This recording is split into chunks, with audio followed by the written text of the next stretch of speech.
ninakataa damu ya Yesu, ninabandika damu ya Yesu, ninabandika damu ya Yesu, ninapaka damu ya Yesu, ninaweka damu ya Yesu, na inafanya kazi, na inafanya kazi.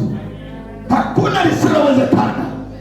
Nataka aminie, iamini damu ya Yesu, ione damu ya Yesu, itumie damu ya Yesu. Petro wa kwanza sura ya kwanza mstari wa 18, Biblia inasema, nanyi mfahamu kwamba mlikombolewa si kwa vitu viharibikavyo, kwa fedha au dhahabu, mpate kutoka katika mwenendo wenu usiofaa mliopokea kwa baba zenu. Baba yetu mkubwa alikuwa ni Ibilisi. Anasema mstari wa 19, anasema bali tulikombolewa, bali kwa damu ya thamani. Tulikombolewa kwa damu ya thamani, precious blood.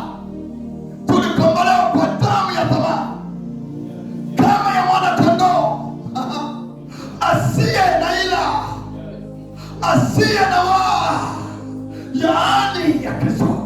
Na hiyo damu Waisraeli waliitumia kwa imani.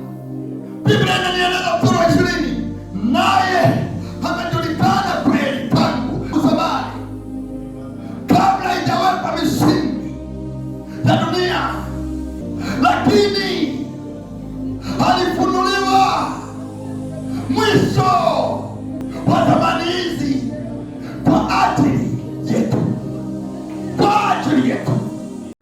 Kanisa, wana wa Mungu wanateseka, mwili wa Kristo unateseka kwa sababu ya kutokuamini kile ambacho Mungu amefanya, kwa sababu ya kutokuelewa kitu unachokibeba.